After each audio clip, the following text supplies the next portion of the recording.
زان هەر بۆ گفتوگۆی زیاتر لەسەر پرسی سەرۆکایەتی هەرێمی کوردستان و دواپێشهات ڕووداوەکان ئێستا ڕاستەوخۆ کاکەمین نەجار ئەندامی مەکتەبی سیاسی پارتی دیموکراتی کوردستان ڕاستەوخۆ لەسەر هێڵی تەلەفۆن لەگەڵمان دەبێت. کاکەمین سڵاوت لێ بێوم کاتت باش دەمەیە پرسم گەشتبین بوون بە ئەنجامی کۆبوونەوەی نێوان لایەنە سیاسیەکانی بەشدار لە حکوومەت و پەرلەمان ئەنجامێکی باشیە بوو؟ شەوی ئەوەش باش سڵاوتان لێ بێت.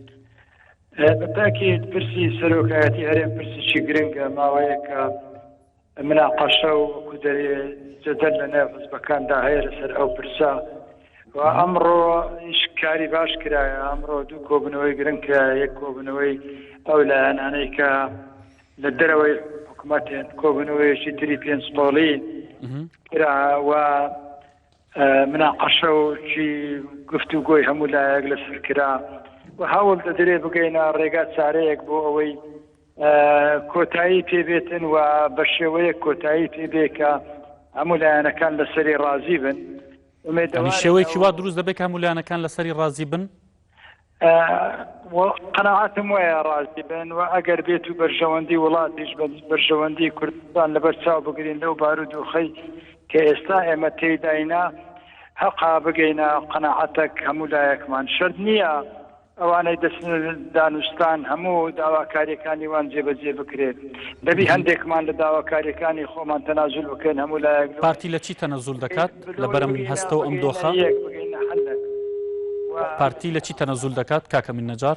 بەڵێ پارتی لە ئێستادا لەبەر ئەم دۆخە هەستیارێکە خۆتان ئاماژی پێ دەکەن لە چی تەنەزول دەکات؟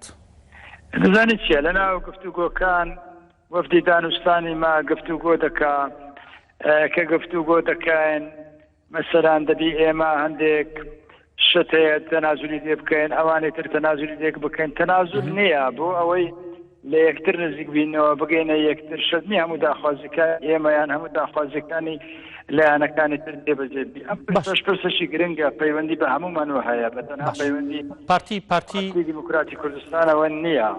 پارتی دیموکراتی کوردستان لە ئێستادا ئامادەی نەرمی لەسەر چی بنوێنێت تەنەزول لە چی بکە بۆ نمونە ئامادەیە بەوە ڕازی بێت بە تەنها ئەم شتە سەرۆکی هەرێمی کوردستان لە نێو پەرلەمانەوە هەڵبژێرێت؟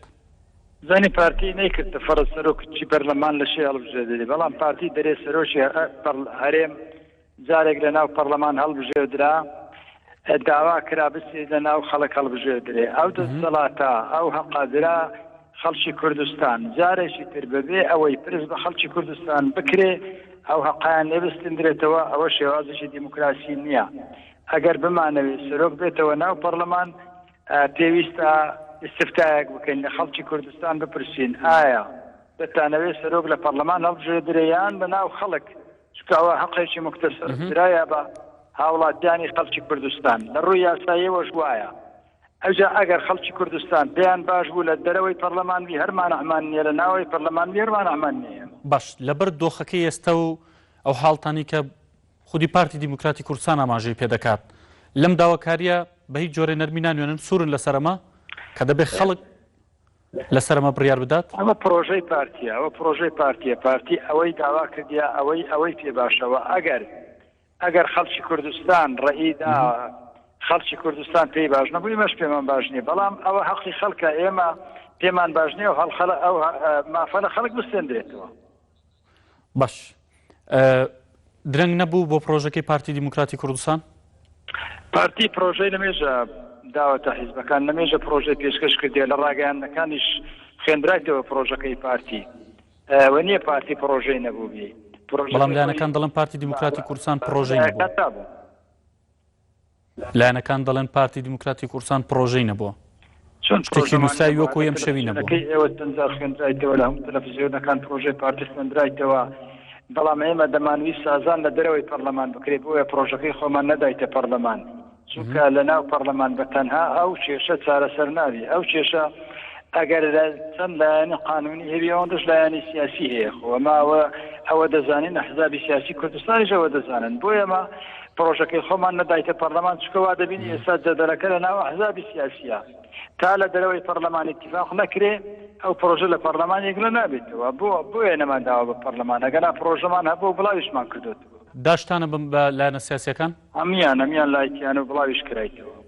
لە ئێستادا هەر یەک لە یەکگرتووی ئیسلامی کوردستان کۆمەڵی ئیسلامی کوردستان بزوتنەوەی گۆڕانێکێتی نیشتیمانی کوردستان لە هەولێر لە ماڵی کۆسرە ڕەسوڵ جێگریەکەمی سکرتێری گشتێکێتی نیشتیمانی کوردستان لە کۆبنەوەی چوارقۆڵین پارتی دیموکراتی کوردستان ئاگادار ئێمەیە؟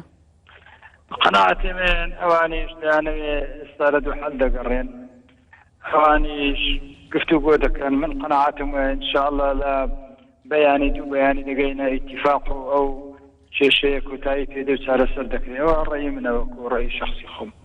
ئاگاداری کۆبوونەوەکەن؟ ئاگادار نیم ئێستا من ئەوان کۆبوونەوە لە خۆیانن من لەناو کۆبوونەوەی ئەوان نیم بەزەوە قەناعەتی ئێمەیە و ئەوەی کە لە کادیرەکان و لە برادرانی خۆشمان ئاگامان لێگی بە تەلەفۆن و لە ڕێی برادرایەتی و شخصی ئاگامان لێگی قەناعەتم وایە ئەوانیش لە دوو چارەسەرێک دەگەڕێن و